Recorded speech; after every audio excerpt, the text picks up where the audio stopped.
Good evening. Hopefully you're all in the door now, so to speak, and welcome to the Future of Public Design. I'm Finn Williams and Chief Executive of Public Practice, and hand over immediately to Rebecca Carr from York Design Week. Hi everyone, I just wanted to say hi initially and welcome everyone to this session with Public Practice for York Design Week. We're really excited to welcome Finn and the team for our panel discussion this evening. We just wanted to let you know that this session is being recorded, so if you want to not be recorded, please just turn off your video. And we wanted to say a big thank you to the RIBA Yorkshire, who have been really great at supporting us in bringing York Design Week together. So I'll pass back over to Finn and we'll start the session. Thank you, Rebecca, and thank you for hosting us. So we're here to talk about the future of public design, to discuss how the relationship between local government and communities is shifting, what that means for the public sector, to share tactics and strategies for activism from within local government, and explore the potential power and limitations of promoting design from inside the public sector. So as I mentioned before, I'm Finn, and I'm going to start by introducing a brilliant lineup of speakers. We got a lineup that's different to what was originally advertised, but dare I say it, even better. So I'm very pleased to be joined tonight by Alice Ullathorne. Alice is Heritage Strategy Officer at Nottingham City Council, where she's helping to deliver the Nottingham Heritage Strategy and sits within Nottingham City Council's Heritage and Urban Design team, which has been championing public participation in placemaking within the city. And Alice has nearly 20 years experience working in the public and third sector in planning and delivering heritage projects. We're also joined by Lisa Otter, who's one of the housing development managers who's delivering the City of York Council's housing development programme. Lisa originally trained in architecture and design before working in architecture and service design for health, and then practiced as a community organiser while studying community engagement before moving to the field of estate regeneration and housing development. We're also joined by Tina Saaby, Gladsack City Architect since April this year, and formerly Copenhagen City Architect between 2010 to 2019. Tina is also a member of the advisory board for the Urban Academy at Helsinki University, and really an authority in her own right on the role of public design, urban planning and politics in creating quality of life and a more sustainable society. And last but not least, Yanni Pitsillides, who's Regeneration Manager at London Borough of Newham and an alumnus of the Public Practice programme. So Yanni sits within the Community Wealth Building Directorate at Newham, where he's been working specifically on a master plan vision for Stratford Metropolitan Centre, amongst other things. And Yanni also has a background in architecture and actually studied in Yorkshire at the University of Sheffield, where his master's thesis was about challenging methods of contemporary practice, setting up a residency in a cafe, talking to activists, running a series of workshops to represent a migrant community. So all people who've got experience of kind of working on both sides with communities and councils. I'm going to briefly now give some context for the conversation before opening up with some questions for our panelists, and it'd be great to also get your questions and thoughts, so please just post these in the chat as we go along, and then as the evening goes on, I'll open it out to you, and if you've posted a question works and fits with the flow of the conversation, I'm going to ask you if that's all right to unmute yourself and put it to the panel. So for me, it's particularly exciting to be in York, so to speak, if only we're there in person, because Yorkshire, as we mentioned in the way we frame this event, really does have an amazing history of public design. The bits I know, people like Hubert Bennett at West Riding, Lewis Wormersley in Sheffield, and the wider team that were behind some really experimental housing projects in that city. And that civic tradition arguably ended in Leeds in 2010 when the UK's last city architect retired, John Thorpe. Since then, over the last 10 years, public planners often come to be characterised as as actually public enemies sometimes by community activists, even by developers, even by central government. We've seen increasingly, and that's a shift that actually goes back longer than a decade. It goes back potentially even to 50 years. So 50 years ago, around half of all architects in the UK worked for the public sector, essentially worked for all of us, and not just architects, but other forms of designers, engineers, and urban experts. And at that time, of course, public service was really seen as a privilege. But by the time I made the decision, coming from a background in architecture, to join local government back in 2008, I think it had come to be seen as a bit of a last resort. By then, well, by 2016, less than 1% of architects were left in the public sector, from 50% nearly 40 years before. And of course, architecture is only one discipline, but I think it does stand for a wider paradigm shift in the status of local government, and in particular, the role of the public planner. And this wasn't just, I think, the case of legislative changes, the withdrawal of funding. It's also been the result of a kind of shifting cultural perceptions and ideas of what planning is for, and how it relates to communities. And that cultural story about planning has been pushed right from the top of central government. When you hear phrases that stick in the minds of planners from back in 1979, when Michael Heseltine claimed that planners are keeping jobs locked up in filing cabinets, to 2011, when our Prime Minister David Cameron claimed to be taking on the enemies of enterprise, the town hall officials who take forever with those planning decisions that can be make or break for a business, all the way through to our current Prime Minister saying only a few months ago, time is money, and the new counting delays in our system are a massive drag on the productivity and prosperity of this country. So I think we've seen a strange situation where those public servants, those public designers who have been serving all of us have become in some ways seen as public enemies. And that, of course, has only been exacerbated by austerity, which has seen net investment in the UK in public sector planning almost halve over the last 9 or so years. And that's really the context for public practice starting. We saw a growing skills gap between the public and private sectors, and indeed between the public sector and their ability to work constructively with communities. And that's why we founded public practice. We felt that public planning in its broadest sense, and by this I include design, had arguably reached its lowest point in terms of perceptions at exactly the time when we needed it more than ever. And not just to right now help us recover from a public health crisis and its impact on local economies, but also to rebalance housing inequalities that have been brutally exposed by the pandemic, to deconstruct the spatial injustices that we've really seen highlighted as being built into our cities through Black Lives Matter, and to take meaningful local action, of course, on the climate emergency. These are really complex structural challenges that no one company, no one contract, no one product can tackle on their own. They demand this kind of coordinated, cross-disciplinary, place-based, long-term approach, and that's something that design within the public sector, I think, is uniquely placed to lead on. And I think it is a really exciting moment for public design. Public practice is one of a wide range, a wave of organisations that I think are starting to redefine the role of the designer within the public sector, redraw the relationship between councils and communities, and place a new value on working in the public interest.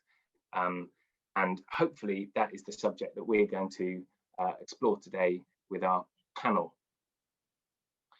So I wanted to start in York, given that this is the York Design Festival, and I think if there's a symbol or evidence of a real shift happening in local government in the UK right now, it's the fact that councils are building council housing again.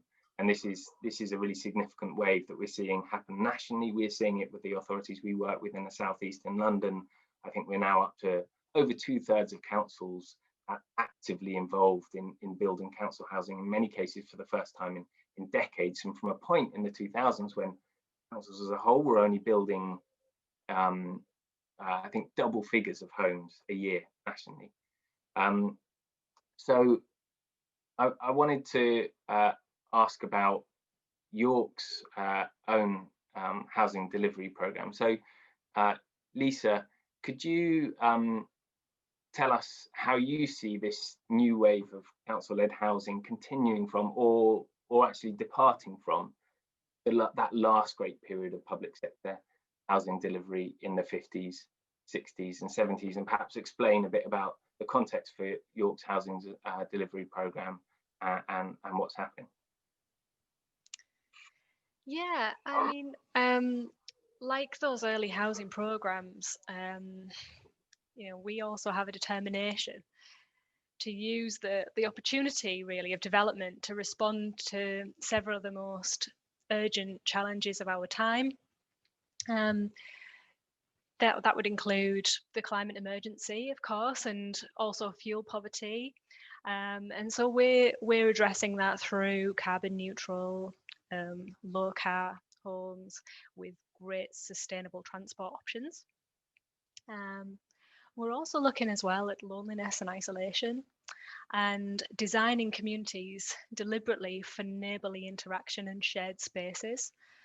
And we're also responding to the way that people use their homes during a pandemic, of course, and people using their home offices, creating offices, and people are using shared and private outdoor space more. And so we want to kind of tap into that and make sure that we're providing homes for the future. Similarly, we want to build the homes that York needs. Spacious homes of all sizes, you know, from 1-bed flats to 5-bedroom multi-generational homes that accommodate the people of York, with good proportion accessible homes. And we've also committed to provide self-build and community build plots to enable communities to live in affordable homes that meet their individual needs. In terms of looking back, I suppose one of the main critiques of much of the modernist public sector housing in the 50s, 60s and 70s is how inflexible they are, how simplistic the design was, and you know, some blocks really weren't walkable, they weren't shaped by their context, and they weren't human-centered, which you know, had a knock-on impact to their communities. Whereas I'd like to think that our approach in York is much more like Ralph Erskine, the designer of the Biker Wall housing in Newcastle. He set up shop amongst the original housing in Biker. He worked alongside residents to co-design their new homes, which I think they've stood the test of time really well. And in the same way, our housing programme, it's all about designing homes in partnership with residents and with other stakeholders. And the whole project and design team are heavily involved in that process through engagement, workshops, events, walk-arounds, and just everyday conversations. And we all learn from people's lived experiences. And we feel like that's what's really enhanced the quality of the design of these spaces. We've challenged ourselves to be completely open and transparent about our design challenges, and we found that we've built residents' trust in the projects and have brought people along the journey with us, so that hopefully this housing will stand the test of time and inspire other people to try that approach as well. And Lisa mentioned Ralph Erskine as a figure that's kind of bridged the divide between the UK and Scandinavia, practicing so much of his career in Sweden. Tina, when you think and talk about the history of public design and planning in the UK, what are the positive things that you take from it in Scandinavia, and what are the things that we need to learn from and do differently from that last great wave of public design, let's say in the 50s, 60s and 70s? It's a big question. I think when we talk about the way that we look at public space from a Scandinavian point of view, it is difficult not to mention the history that we have had with the Gehl as a part of our educational system and the way that we look at public space. So I think that there is a major impact from the way that Yanni took all the knowledge from Jane Jacobs and the whole history of trying to look at public space as places for people and try to have another view, a more psychological view into our architectural education. So I guess that no matter who you're talking with, of designers and planners in the Scandinavian countries in general, they have either if they can be a Bjarke Ingels, or they could be Ralph Erskine, or they could be a lot of names that I can drop down, but all of them, I guess, have some kind of feeling of connecting to humans. So I think that we have some kind of humanity in the way of beginning to design urban space. So I guess that is one point that I could point out to be a little more Scandinavian. And I suppose we talked up front about the role of the city architect as being something that was established in the UK and really died out, I suppose, in 2010. In some ways, public practice is is a response to the need for a different range of skills, a different diversity of expertise, and that isn't about an architect or a single person necessarily in a city. But what at the same time, we now have a new set of proposals for planning reform in the UK, which includes a recommendation for a chief place shaping officer in each authority. What can the UK learn from Denmark and Scandinavia about the role of the city architect, that you performed in Copenhagen and now in Gladsaxe, and the design skills the public sector specifically needs in-house to shape cities in the public interest? Yeah, that was two questions in one. Yeah, sorry. But I guess the role of the city architect is not a simple answer, because I guess in Denmark we have 9 city architects in different cities, big cities and smaller cities and suburbs, and we have 98 communities that it could be a part of. So we only have 9. In Sweden, they have almost a city architect in all the small cities, and they also have a state architect. In Norway, they do not have any city architects. They only have one in Bergen. So it's just to say also the Scandinavian way of using city architects is very, very different. The way that the role is in Copenhagen and now also in Gladsaxe is that the role is a free voice. So it's a person that is connecting the administration, the politicians, and the community. So it's a free voice trying to create or connect the language of architecture, urban space, and building design. So in a way, you can say you are sometimes a matchmaker. You're also a communicator trying to get all the different needs and language into one language. And I guess if you talk with all the city architects in general, I will guess that they will say that is a big part of the job, even if it is a free voice or if it is a person that is responsible for humans and economies. So I guess no matter what, it is about language. Try to create a language that can connect the top down and the bottom up, the outside in, the inside out. And I guess, or I think that the feeling is that is very, very needed. So also now coming to a new city, I can feel that try to create that language. Nobody take that responsibility at all, either if it is top down or bottom up or inside and out. And yeah, so it is an important role in trying to communicate the quality of urban space and the quality of experiencing the world and the buildings and all that. Then the position is very, very different. So I'm a free voice that means that you can also advise the politicians in another way that you can do if you're not a free voice. So that is one thing that I think is important to think about, what is needed in the specific cities, because sometimes that could be a good thing. In other cities there might be another political culture, and then they might need something else. But the free voice is also a way of trying to be honest about the different scenarios of the city. So yesterday we had a discussion, or I had a conversation with my politicians about, they all say we want a green city. We want a green, livable city. Everybody say that. But yesterday then I had a case, and I tried to tell the politician, here's 3 dilemmas. So this is a dilemma. You can have 3 scenarios. If you want the green city, then you have to put down the parking norm. You have to tell the developer that you cannot build that much. Then you can get a really green and livable city.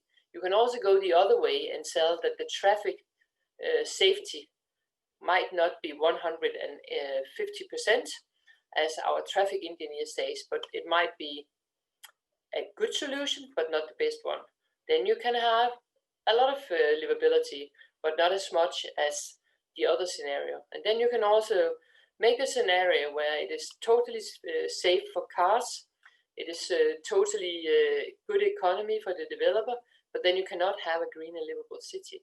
And just to try to tell the politicians about the different scenarios and help them to put concrete words and concrete dilemmas into the vision that they are having was a way actually to try to get an honest discussion, and also to try to get a dialogue between us where we started to be more political engaged, also with the way of the politicians and the way that they are thinking.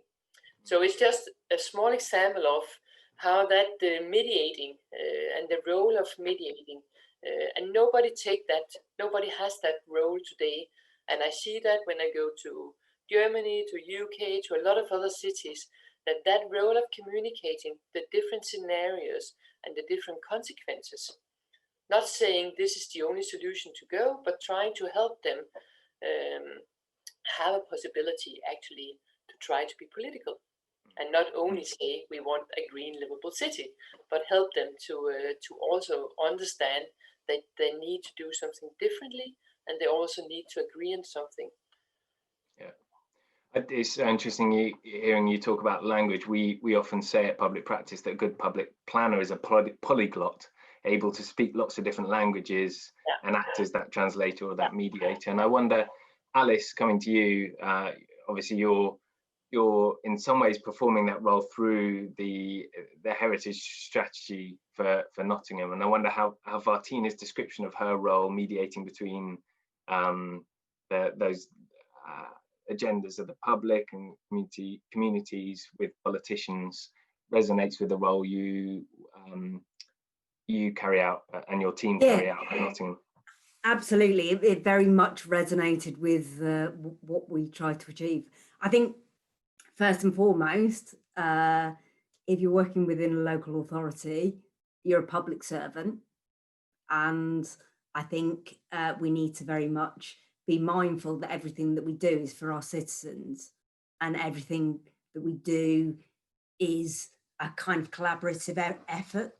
So good planning is about collaboration, and it's also about mediating between different public benefits that are needed within the city to make it work and to make it very much successful. So in terms of mediating, yeah, you're absolutely right about language and about actually developing a shared understanding of each other, and developing a shared language that you can all work towards a common goal in terms of trying to find a solution. So at the moment in Nottingham, an example for you, we have an absolutely massive part of the city that was a shopping centre until about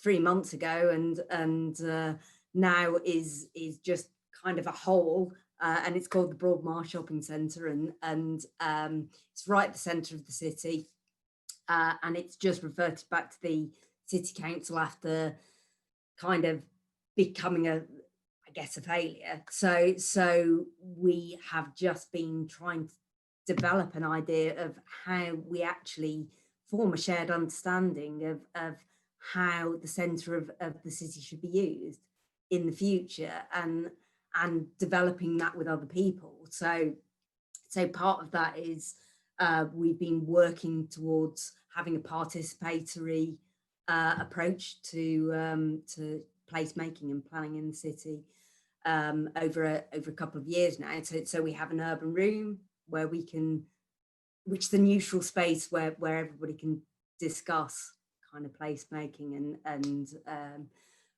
how they'd like to shape their city. And we've kind of got a virtual space to do that as well now, called Co-Place, and it's all about co-creating that space. And so we're starting this big conversation with our citizens about how they'd like to see that space used in the future. We're basically arming everybody with the same information, so everybody has an informed approach by setting out exactly what the historic context was, and how it's changed through time, and why some of those changes happened, and some of the constraints that we have to work to, because we all live in the real world rather than with a blank sheet of paper. And you know, we're very much asking for everybody's input, and you know, we're going to form that into a co-creation of the centre of Nottingham. So that's one example of kind of how we've been trying to develop our thinking about how to actually get true participation from our citizens with placemaking in the city. Because that role that Tina described of this city architect as someone who listens and translates and balances opinions is perhaps very different from the traditional idea that I have, perhaps unfairly, of the city architect in the 50s, 60s, 70s who might dictate more than listen. And I wondered how, Alice, you feel the expectations of citizens and communities have changed arguably since that point, in terms of the level of engagement they expect and need to have in some of those major decisions that are made about the future of places like the whole that was that shopping centre. Yes, absolutely. I think certainly over my career, things have changed. When I first started, I guess there was still very much a kind of climate of the person in an institution knows best, and the person in an institution or an architect or a planner will tell you what you want and where you want it and what it's going to look like. And we've moved over time towards more of an approach where, well, first of all, we did quite a lot of consultation, and consultation is great, but consultation is, this is our ideas and we're going to give them to you, rather than necessarily co-creation. So I think now we're really moving towards that idea of kind of letting go of a bit of control over spaces, because as public servants, and we all know what the financial climate is like in local authorities, as public servants, we can only do so much, because there's so much out there to do. So actually, if we let go of a bit of control, if citizens get that ownership of their own place, then we can work towards that process where everybody takes responsibility for where they live and work and play.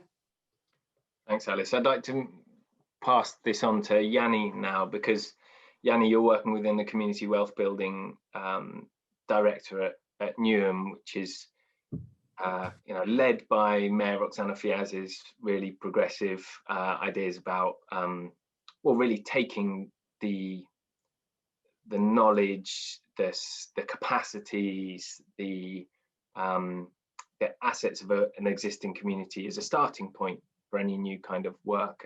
And it'd be interesting to hear just initially about what your day-to-day work looks like, for example, in Stratford, and how a community wealth building approach is different in relation to co-creation and working with citizens than perhaps a traditional regeneration approach within a council. Yeah, so my work is in Stratford, and we're taking forward a master plan, which is the first master plan in Stratford Town Centre for over 10 years.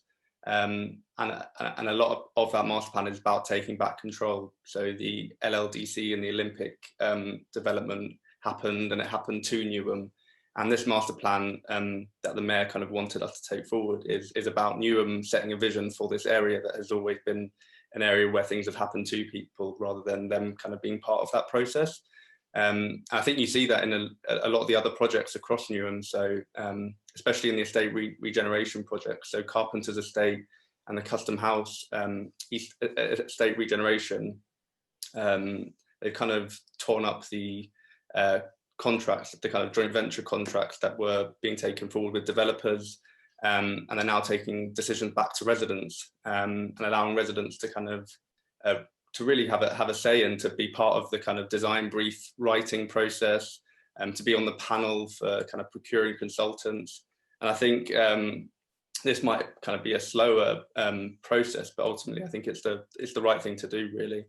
And I think that kind of community wealth building strategy that the mayor is trying to push is starting to kind of root in certain places. I think it's quite difficult to apply to an entire council, and I think there's some teething problems, but there's definitely positives which come from kind of applying that kind of community wealth building principle. And of course, I think the directorate was pretty much launched a couple of weeks before lockdown, or around the time of lockdown. So how is that approach translated into a digital world, or a world that's at least socially distanced? Alice talked about their online space for collaboration and engagement with communities. How far has it been possible to maintain that kind of collaborative approach in a world where you can't necessarily get in rooms the whole time? I think it's been really difficult, to be honest. I think a lot of the projects have had to shift to online methods of engagement, which is really good, but I think definitely has a ceiling in terms of how kind of effective and how meaningful that engagement can really be.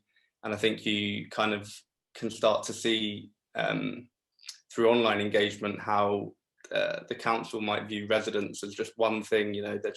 It's just this one thing, and how residents view the council as just one thing, where in reality it's kind of made up of lots of different parts. And although they might be speaking to you about a certain project, that there's a kind of bigger, wider network that sits behind that. So yeah, I think it's been really difficult to not be able to sit in rooms and engage in real life through these past kind of 6 or 7 months. Yeah, so there's the kind of immediate, it's in some ways a kind of technical barrier, this obstacle that we're all facing within different aspects in work, but it's specifically challenging for work that involves getting out there on the street and meeting people. Lisa, I wanted to come back to you and ask you a bit about what obstacles there are to working the more collaborative way, especially given your background in community organising as well. What's stopping councils from doing this more, not just because of COVID, but more broadly, institutionally, structurally, what's stopping councils from co-creating more with communities?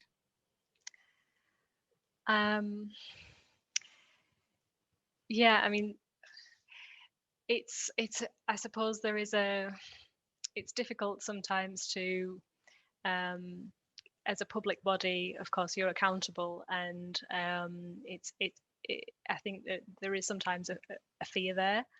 I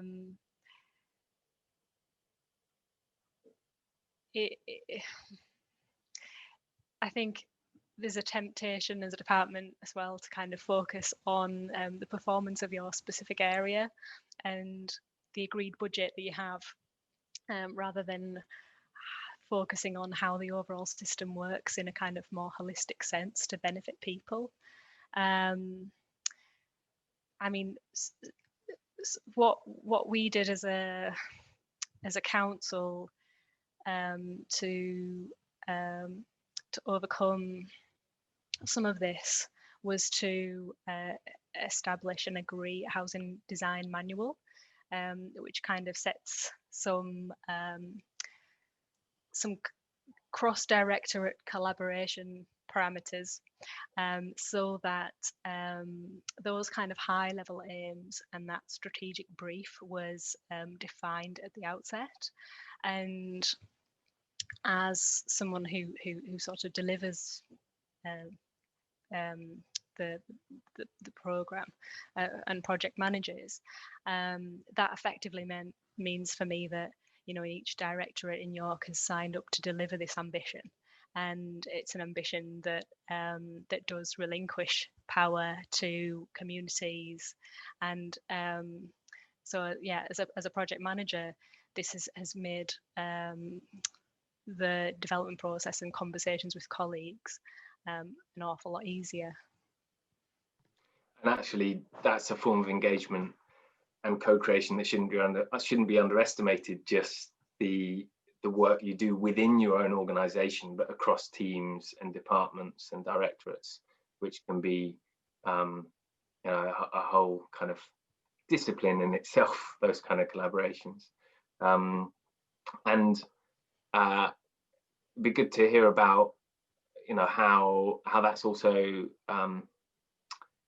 you know, how you've managed at Nottingham, Alice, to overcome some of those barriers, or what barriers you find to working in more collaborative ways, and you know, how they relate to what we just heard from Lisa. Yeah, I mean, I think we've got some very, very positive leadership, which really helps within our department. So our Director of Planning and Regeneration encourages people to be kind of courageous in a way, and to look at being innovative and look at engaging with people and encouraging participation. And some of the results of that are people like Laura, who was due to speak today about our urban design work, but also, you know, what we can do in terms of heritage in the city, to have a kind of ambition that actually, you know, absolutely matches what personally we want to do. So we personally take responsibility. We personally just feel that we want to make the city as good as we possibly can do. And so that has changed, I suppose, the overall climate, and you know, we have sought new ways to engage with communities and use community organisers in the city.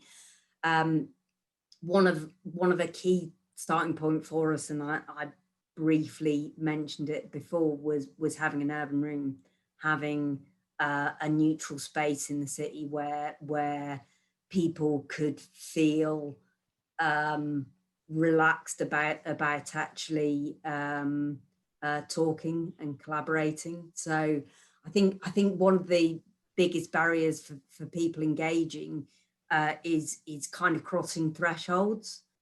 So coming into a council office and meeting with council officials, and so it's taking away all of those layers of kind of fear or resentment or past history, and then just trying to work towards actually where we are now and accepting where we've been in the past and kind of moving forward from that, but then you know, trying to kind of open up the conversation. So one of the ways that we've done that is having a design quality framework similar to what Lisa was saying, where we basically started conversations where developers, architects start to understand the process from the City Council's point of view, what our expectations are in terms of the quality of design within the city, and giving everybody the same playing field so everybody can see what our expectations are and what we will demand from good quality design in the city. Yeah, and you talked about giving everyone this same access to the same information, which is kind of fundamental starting point. You also talked previously about ceding control, and how do you make that judgment, you know, from about what not to do? You know, what in a way, the bravest thing you can do as an officer is say, well, this, in fact, in this instance, this isn't for us to decide, or this isn't for the council to do ourselves. But how do you decide when to invite in others or step back away from those important decisions? As I was saying earlier, we just literally don't have the resources to do everything. So for example, within my sector, within heritage, we in the city we have 800 listed buildings, and we can't do everything to make sure that they're in good condition. So for heritage to be sustainable into the future, we need to let go of control. But I think as public servants, we should be doing that anyway, because we're kind of custodians, we're stewards rather than necessarily being kind of the people with we're kind of managing a system rather than necessarily being the instigators of the system. So there are, you know, householders, there's developers, there's different people, and they are the people who are driving change. All right, we have some tools within that arsenal, such as regeneration, but actually, you know, the actors within the sphere at the moment are many. It's not just the City Council. So although we do have many tools in our arsenal, actually by getting people to want to make the city better and to want to look after the heritage, or to want to make their city more livable, I think it's something that we've got to work towards, because I mean, from a heritage point of view, one of the really interesting kind of pivotal works that's happened around this in the last kind of 5 years is called Networked Heritage, and it's all about having 5 principles by which people can think about engaging with people and creating participation within heritage. And to my mind, that's how we make it sustainable in the future. And going back to Tina and back across to Denmark and Scandinavia, I mean, my assumptions around Scandinavia is that those holes in the state, so to speak, the shortcomings that we're having to work around as officers within local government in the UK and work with communities to somehow plug and find alternatives to, don't exist so much in Denmark and Scandinavia. I may be wrong. And I kind of imagine a better resourced, stronger system with, you know, perhaps more ownership of land by the public sector. So am I totally wrong? And what's happening in Copenhagen about the balance of power really between the city and the citizens?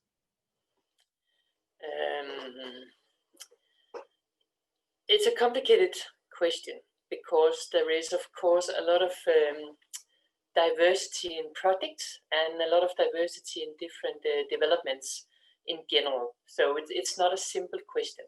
I think that in general there is quite a good tradition of having conversations together. So I think that we have, in the way that we have been having our governance in general on a city level, the conversation is very, very closely connected between politicians and citizens and knowledge people in general. So the people that is in the leadership, the politicians, they bike around the city, they is normally engaged in all the different activities in the city. So, and the town hall is open and everybody can go in. So the distance between the politicians and the citizens is very, very close. And that means that the conversation is something that is on an everyday basis. Saying that, there is also, of course, different kind of developments where the city, we don't owe that much land in the city in general. So we are not free to dream about the land and the neighborhoods that we want to develop. So it is a lot about capital and a lot about the economy, and also therefore a lot about conversations between developers and investors in general. So some of the projects, and especially the projects that has also a state level, they come from top down. So we have, especially now where somebody wants to dig a new tunnel, or when we started to have the metro system, which is state capital engaged in the city capital, then it is a lot more top down than the normal governance, the city governance that we normally have. That is not that much top down. It's more balance between bottom up and top down. So it's just to say that it's not just one answer to that question. There is a lot of different situations. But when the state is involved, when the national level is involved, it always gets a lot more top down than when it is just talking with the developers. So when we have the conversation with the developers, the city council is the one to decide what's to be built. And that conversation, that is quite an equal conversation. And there is a lot of engagement and a lot of involvement in general in that conversation. And then there is, of course, smaller projects. There has been a tradition for having a lot of urban renewal programs where we go and point out specific places in the city where we say we want a more bottom-up level, or we want to have more bottom-up than we have in some of the bigger projects. And in those renewal programs, they are decided by a board, which is both local citizens, stakeholders in general, and the administration. And then they decide on a local neighborhood level what to do and how to do it and how to engage. And those smaller projects, they actually are a lot driven by the bottom up. So it's just to say that we have in general in the Copenhagen situation, there is a lot of diversity in the projects, and there is a lot of also groundness within the people. And then they, of course, point to each other. So because we have a good culture in neighborhood engagement in general, that, of course, also impact the national bigger project that is more top-down driven. And also, we need to have some top-down, otherwise it will go totally chaos. And then everything will be gated because nobody wants actually to be so much engaged that we as planners and architects want people to be. So if it was totally free, if we gave up all control, then everybody just wanted to put a fence around themselves. So therefore, by the top down, we also put some good values into the system. And it's just to end that question. I could say that I think that we need to not say that top down is bad and bottom up is good, but we need to say that we need both of them. And I think also as architects and planners, we need to be able to navigate in both of them. And therefore, we need to have a political language. We need to have a political understanding. We need to understand the system of law and regulation to be good, also to be free within it, but also to embrace the necessity of planning. So I think that we need to be good in navigating in both of them.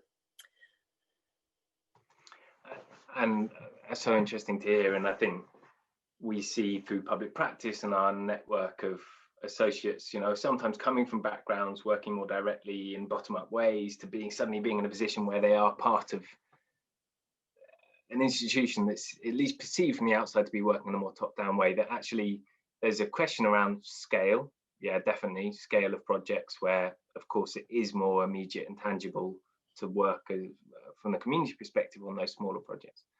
Harder to crowdfund a light rail infrastructure project, as Dan Hill says, but there's also a question of time scales as well, right? So somehow the very long-term thinking, as much as you can criticize the public sector for being very slow or bureaucratic, there is actually really a value in some organizations out there, particularly at the level of officers, arguably not always at the level of politicians, who are genuinely thinking beyond anyone's individual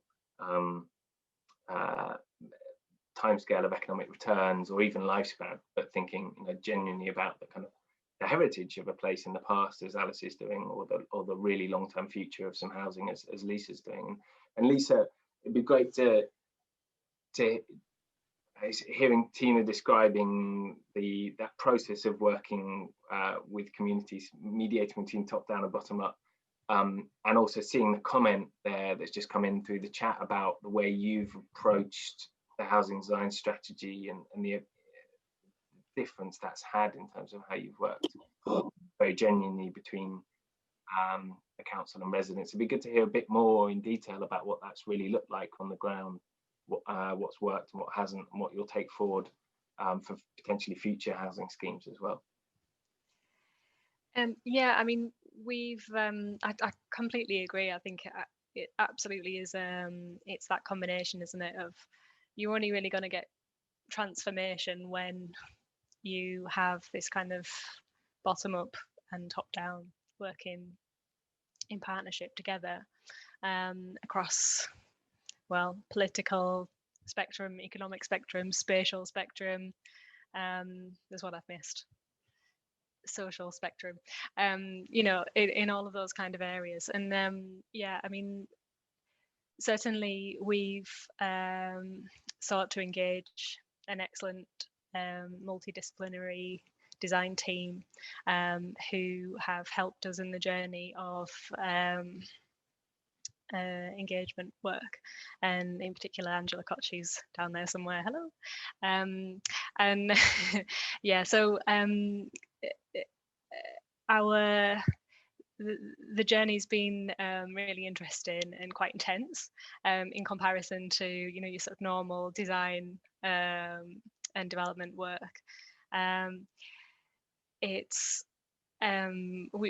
We started with from a kind of blank red line boundary, which again is something that's quite unusual, I suppose, in kind of conventional practice.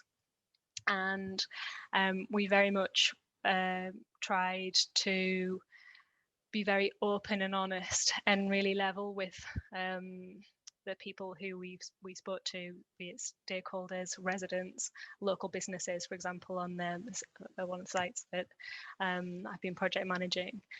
And what we found was that actually, well, Angela obviously already knew, but is that if you trust people with a lot of information and you trust them with the responsibility of being quite truthful and being transparent, that actually people are very capable of making very good decisions. And but it needs a certain amount of trust and a certain amount of relationship building. And you know, we literally I mean, there's been several events, you know, we've had about 5 or 6 so far on one of the sites that hasn't even, you know, reached planning yet. And it's involved one of them, for example, there was a day workshop. It was a full day, a really intensive day, and the first half would just involved a lot of sharing of information. You know, you know, in comparison to your sort of standard architectural participation event where people come along and they look at your boards and they write some comments down, and everyone says, tell me, we're really interested to know what you think. And then they take those comments and you know, that they're not at the right, we're not at the right stage of design for this, guys. You know, we'll have to chuck these ones out. You know, well, this person clearly hasn't considered X. You know, and there's a kind of this process that lip service is paid, you know, in sort of your general you know, planning process. But this just flips that on completely upside down. You know, and it really invests. People need to give this a lot of energy, but people do willingly give their time and enjoy this process of co-creation. And what I found really fascinating to be involved with in these workshops was how much how the design team are actually encouraged by Angela to challenge the people who come in and make comments, and so this becomes a conversation rather than just tell me and then I'll think about it, you know, at my discretion at a later date. You know, it's a live, living thing, and it evolves, and we level with people and say, look, this thing's fixed, okay, because viability wise we need this amount of density. And so you know, I'm sure there'll be workshops later on in the week where Angela kind of goes into the kind of the building, the physicality of it. We get around the table with building blocks and physically create spaces and think about the junctures and the liminality of these spaces, and it's really invigorating and exciting to be a part of.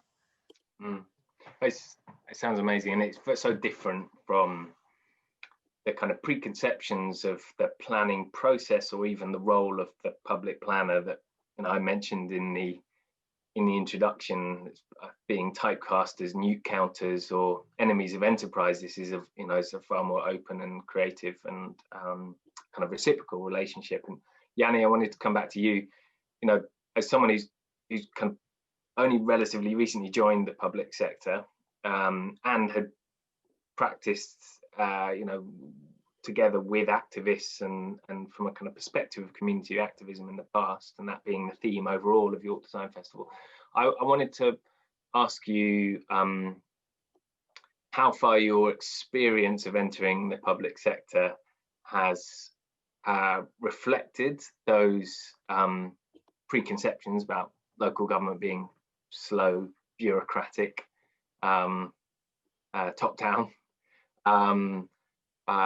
or how far, or what's been unexpected about making that move towards working on the inside. Yeah, I think what frustrates people is, and what gives the public sector a bit of a rep as being slow and bureaucratic, is the speed at which decisions are made. I think in private practice you don't really have the kind of small p politics. So the residents, local councillors, ward councillors, cabinet briefings, all of these kind of hoops that you sometimes need to jump through in order to get sign off for sometimes incredibly small things. And that could be quite frustrating from the outside looking in, and also from an officer level, but also quite satisfying when they come off.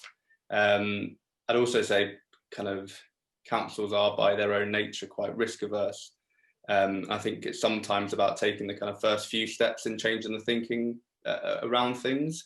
So I kind of spoke about Newham's approach to resident-led estate regeneration becoming a kind of a beacon of community wealth building. And I think that process might be slower because, you know, involving residents at every single stage of a process might take longer, but I think ultimately it's the right thing to do. And I think it's really leading the way in terms of how we think about co-design. Or you look at kind of Enfield, you look at Meridian Water and what they're doing there in terms of implementing circular economy principles across a kind of massive regeneration scheme. I think there's definitely some real kind of momentum behind some of these progressive ideas. So I think in terms of innovation and dynamism, I think the public sector is really leading the way. But I think it is sometimes about that kind of small p politics, which can be a reason why people perceive the public sector as being kind of really slow and bureaucratic. And I think yeah, I guess what's sort of surprised me and what I've kind of had to adjust to, I think Tina touched on it earlier, is that rather than being the protagonist and coming up with a big idea solution to a problem as architects sometimes do or perceive themselves to do, public sector work, I think, is more about being a background facilitator. We've spoken about that a lot in our kind of public practice cohort. So briefing councillors and joining the dots and kind of finding the golden thread to realise something really small. And I think sometimes that's the kind of satisfaction you get in public sector. It's very different to how things emerge or ideas emerge in private practice. Yeah, thanks, Yanni. I'd like to hear other people from the panel's comments on that, but as a way of getting your comments, I'd like to start to open it out to the audience, and there's some really interesting questions coming through. I'm going to try and work my way through them. And first, actually, I'd like to go to a recent question by Dorota. So Dorota says it's not really a question, but I think it is. So Ben, if Dorota, if you're happy to ask the second part of your question, and if Ben, you could unmute Dorota, it'd be good to hear the panel's response to this.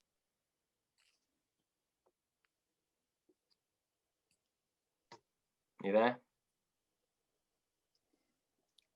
Might have to be unmuted to be able to pose it. I can always ask it on your behalf if it's not going to work. Can you unmute yourself? You should be able to. Can you unmute yourself? The audience can't unmute themselves, I don't think. I think we can. Oh. There you go. Hello, Jeff. Okay, so Dorota, I'm going to pose it unless you shout out now. So Dorota's asking, is this a national trend? Local authorities trying to be more inclusive, open, and really work with residents, or is it just a few lucky cities or places? I'm very conscious that we're hearing here from not only a great city and a great city architect in Tina from Copenhagen, but also amazing projects in York, Nottingham, and Newham that, in our opinion, are some of the most exciting things that are happening in local government at the minute. Is this a wider trend, or is it just a one-off? And I'll start with someone from a UK context, but Alex. So I'd say it definitely is a trend. I think in terms of policy, since about 2008-ish, 2009, the government started talking about things like localism, things like, kind of letting local people have more of a role within processes, and I think it's certainly being very much put forward now through the national government, but also kind of very much ideas like community-led planning, so neighbourhood planning. In Nottingham, we had a community come forward and said that they would like a conservation area. They did everything for it. They decided how to actually look at that conservation area, what was significant, what was the character and appearance, and then they brought that to us. And as Yanni was saying, we very much facilitated that to happen because that's what that local community wanted. Lisa, do you see it as wider movement happening here? I think that certainly we've started to organise like seminar sessions now for interested parties who've contacted York, who want to learn more about kind of what we're doing, which, you know, it's a joy to know that people are getting in touch and they're wanting to take this kind of idea and replicate it and roll it out in their own ways. And yeah, so I hope so, and I think it is a trend. Yeah. Tina, do you want to comment on that? Maybe it's just another way to say it, but in a way you can say modernism was a trend, but involving people in this society, maybe that has been something that has been going on always, and then modernism came in and became a trend for 100 years, and now we are moving away from modernism, where we think that we can control development and can control everything, and by thinking of controlling everything, we also think that we can control people. So I think that that trend is over. And now we again have to find the balance between being rational and irrational, being controlled and trying not to control. Again, to navigate in, of course, we have to regulate something and agree on something in society, but we also have to give it free so that people can find their own way through, and we can have the diversity of human beings. So I think that, I think that modernism was a trend. So I think a question that follows on nicely from that is a question from Jai. Jai, if you're willing to ask it, you can unmute yourself or be unmuted by the team. Great, yeah, please.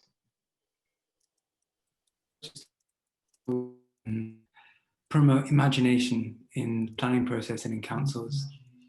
And since we have such structural changes we need to work out in terms of addressing the climate crisis, how our cities are shaped, how we live in them, how we use them, really big imagination leaps, and we should have done them a decade ago, so we have a lot of catching up to do. But they take a lot of courage and they might lead to a lot of resistance. And so how can we help that imagination? Because surely it's out there, but how can we facilitate it in coming about?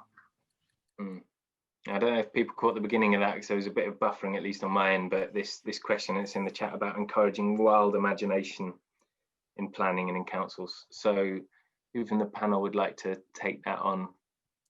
Yanni? Chip in there. I guess it's about kind of changing it's starting with kind of changing the working culture within local authorities, and to kind of bring out that imagination, or bring out those kind of big ideas and those or those interesting ideas. They might not be big, they might be the more smaller ideas. I think it is definitely around changing the working culture within local authorities. Kind of bridging gaps and silos within local authorities is a massive thing. Getting people in the room to talk about things more often, and bringing kind of design to the table constantly is something I think that local authorities should do and are doing to bring that kind of wild imagination that you're talking about. So I think it's a kind of cultural shift needed in the workplace, I think. Yeah, thanks, Yanni. Anyone else in on that one? Alice? I think you're absolutely right. I think it's also about getting kind of creative people and kind of recognising creativity, because I think a lot of people don't recognise the value of creativity and the value of kind of creative solutions, and getting those skills within local authorities. It's a really important thing to do to actually make that happen. But also I think a really important thing is that there's imagination, there's creativity, there's incredible expertise and skill out within communities. So I think it's not only using our own creativity, but also looking outside our own authorities, because it's out there. It's just kind of harnessing that. Good. And Tina, did you want to comment on that?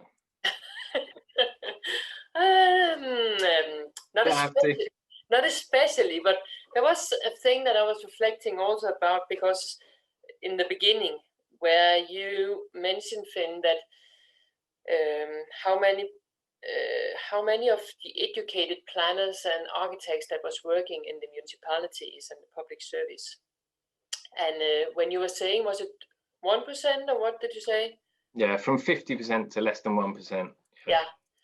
And in general, in Denmark, there is a third of all architects that is working in public service. So I think that there is also, in a way, a conversation that we need to have of that we all have to go in once in a lifetime. It could be interesting if we try to go into public service and work there. And if we tried at least to push both that there was more jobs to get there. I guess in the UK, it's not necessarily in Denmark. In Denmark, it is actually hard to get good architects and planners, to get them into public service. So the jobs are there, but they want to go into private sector.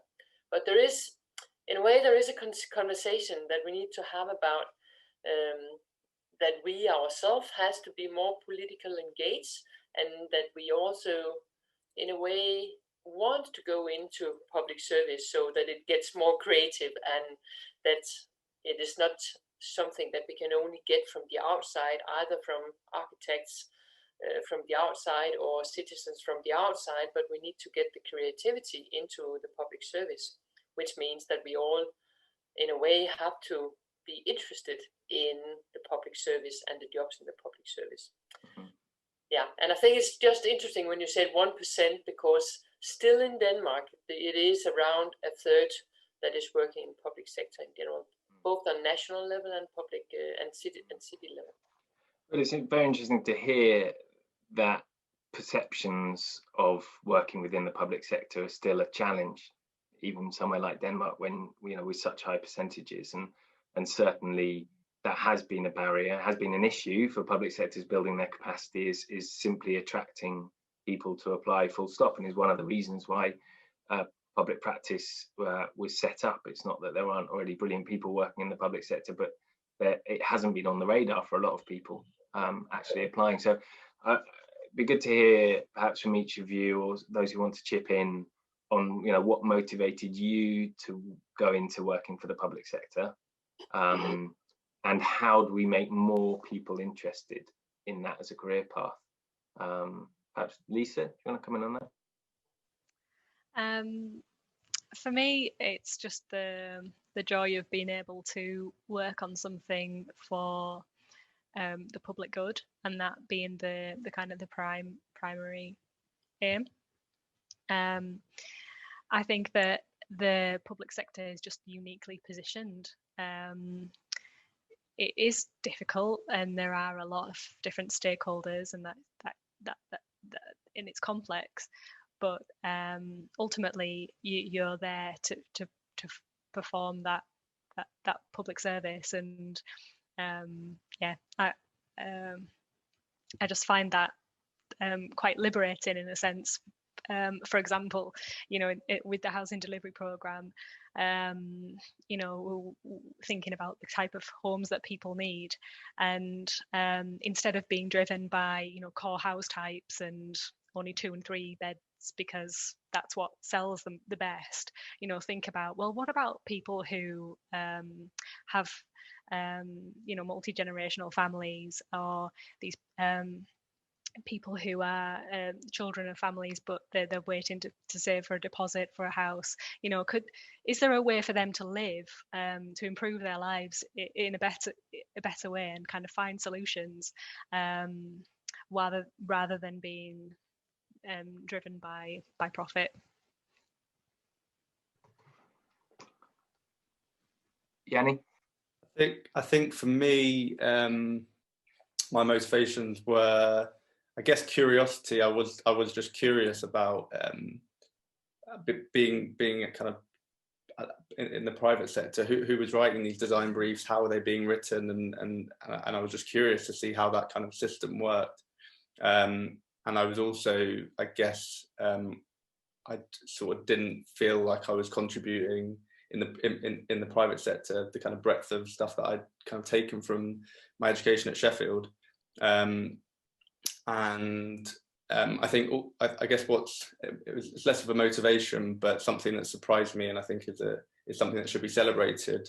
And a reason that I love kind of working in local government is the diversity of staff. So across race, gender, age, background, there's been a serious kind of stark difference from my previous life in architecture, in terms of the kind of people that I work with on a daily basis, and the kind of the kind of conversations that I have on a day-to-day basis. And I think the public sector in that sense has kind of afforded me opportunities at the table where I don't think if I stayed in the private sector, I would have had a seat at that table. So I think, yeah, definitely it's a great thing. Yeah, thank you. And Alice, how about you? Well, I guess I love heritage, and I want to do as much as I can to protect it. And one of the best places to do that is the public sector. I also kind of strongly believe in doing things for the public benefit, in the same way as Lisa was saying about trying in your own way to actually achieve the best that you possibly can. And very much within the heritage sector, I guess you do very much feel like if you're within the public sector, then you're doing everything that you can to protect heritage. Whereas the other side of the fence, it can be, you might be compromised about your personal kind of values. So I mean, you can obviously find there are amazing practices where you wouldn't be expected to do that, but in some circumstances, I've always felt that I wouldn't want my own values to be compromised. So that's something that was very important. Yeah, and Tina, how do you think the role of an architect? Obviously, you had a very special role as a city architect of Copenhagen and now of Gladsas. But how is the role of working as an architect within the public sector different? How does it offer more scope, more agency, more influence than the public sector, and in what ways? Than the private sector, and in what ways? I think that what I found out was that things is moving faster in the public sector. So when I was in private sector and had my own office, all the projects was taking ages. It took so long time. And when I came into public sector, it was just like I was doing, it was a lot more dynamic than it was to be in private sector. And you had expert in a lot of things. So before I didn't, as in private sector, I didn't knew that much about traffic. I didn't knew that much about construction. I didn't knew that much about sustainability. I didn't knew that much about, I didn't knew that much at all. So in a way, when I came into public sector, it was like my world opened. And actually it was the first time I realized that nothing is being built anywhere if you don't have a conversation with the politicians. And it was actually the first time I realized the importance of that. And when I was in private sector, it was just like the public sector was just something about getting a permission. Then I realized when I came into public sector that the public sector, that is the beginning of everything. And I didn't learn that at school. And I didn't knew that before. Maybe it's because I'm stupid, I don't know. But to find out that everything I did was something that had to do with society, I first realized when I came into public sector. And when I suddenly realized that, it just made sense in another world, in another way that it did before. So thinking of going back to private sector, I get bored just by thinking of it. And it's just like the impact of one building doesn't change the world, I'm sorry to say. So if you want to change something, you need to go into public sector to try, there is also a lot of other ways, and there is a lot of private architects that of course change a lot of things, but in general, one building doesn't change that much. But in public sector, you can actually try to change the culture in the mindset of people in a totally different way. And I just fell in love with that. Brilliant. That's certainly very similar motivations to me. I think we've got loads of questions still to get through in very little time, but there are a couple of questions. One that comes through from Abdullah Mahmood about asking for the panel's reflections on the white paper, and given that the government's proposed changes to the planning system back here in the UK, and given that this is also talking about the future role of designers, planners, architects within the public sector, I think it'd be good to hear people's thoughts about what might be happening through the white paper, and then perhaps what should be happening. Paul, here we've got, oh, sorry, wrong question here. I think we've got another question from Robert Powell that's on a similar line. Robert, would you mind posing that question to the panel?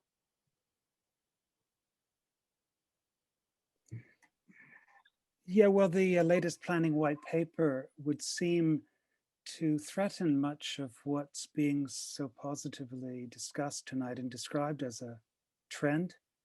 And it would seem to limit public engagement of whatever quality to the beginning of projects and kind of stop it happening later on. And at the same time be continuing to reduce local authority resources for doing the kind of work that we're discussing so wonderfully and positively this evening. So I was just asking for the UK panel's views on that, while sort of wishing I was in Denmark. Thanks. Thank you, Robert. Alice? So I think absolutely resources and skills are a massive question mark. There's some areas within the white paper that there isn't enough clarity. So from a heritage point of view, that there isn't very much clarity about archaeology. People don't mention that very often, or about local value, local heritage value. That's not particularly in there.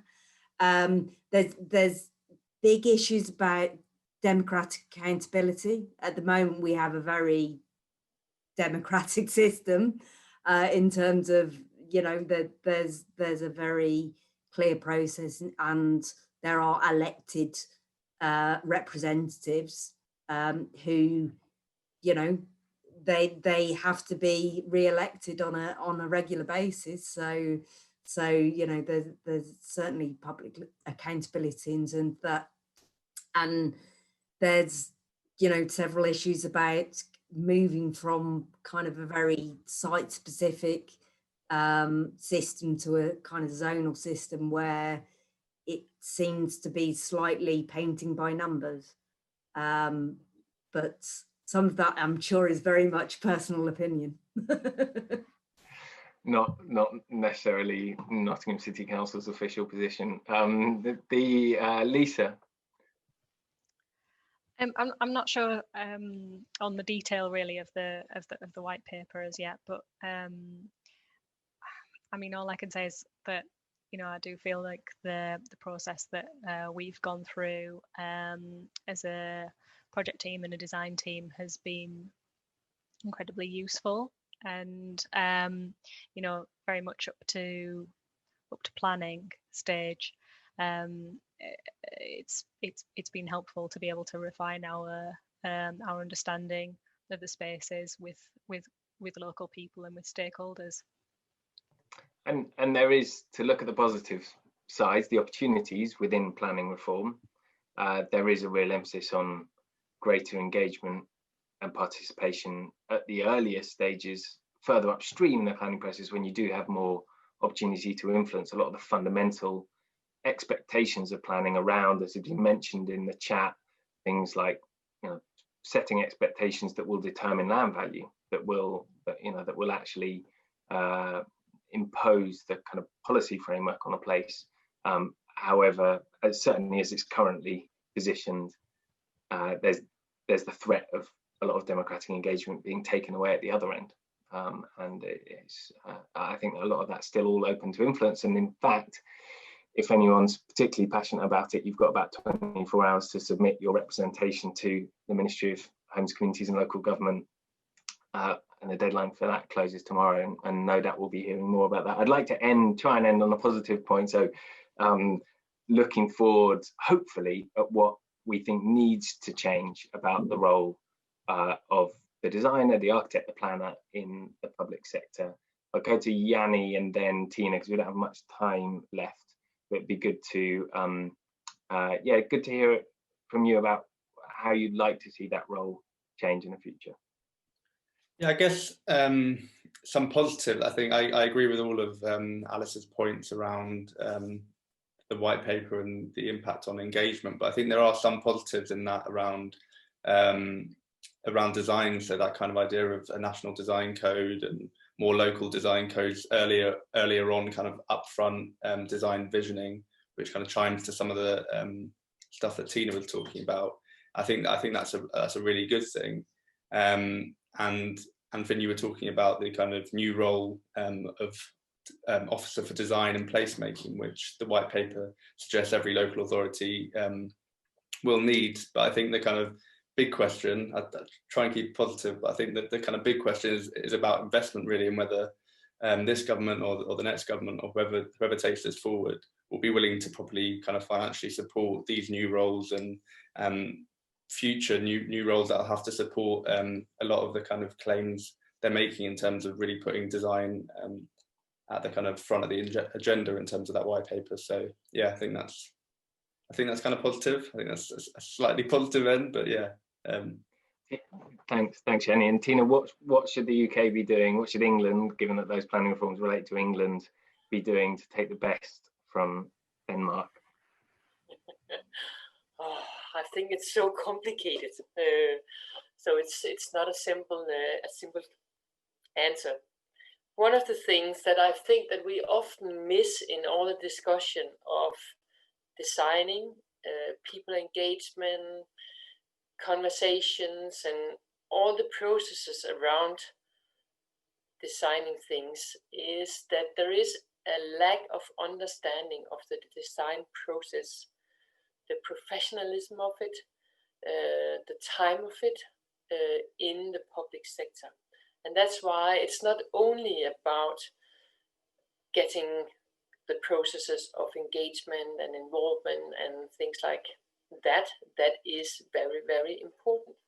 But it's also about trying to give the knowledge to the leadership in city government in general to try to understand that it takes time to design. It's not only about getting an idea and then it is built. There is something in between. And there is today in the leadership of cities, there is not that much conversation about that. So I've been often talking with politicians all around the world that have the feeling that it takes too much time and that it costs too much. And that lack of understanding of the professionalism of it, that it takes time to design and that the details and the materials is important. And they have to put that in the schedule and also in the budget. And they have to have someone else in the leadership that do understand the necessity of aesthetic. Thank you. No, and I think the white paper talks about trying to make places that stand the test of time. And I think it's a good note to end on, that takes time. Does that mean standing the test of climate change? Because most of the schemes I've seen lately are climate destroyers. You know, they're planning for people with 14, 15 tons a year of carbon dioxide equivalent.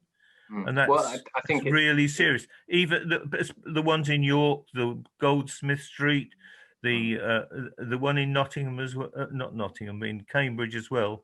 They're all for planet destroying lifestyles, and well, very that's an important expensive because of the question. planning system. Yeah, thanks, Jeff. I think whilst Goldsmith Street, for example, is obviously one is a scheme that is carbon zero in terms of its environmental performance.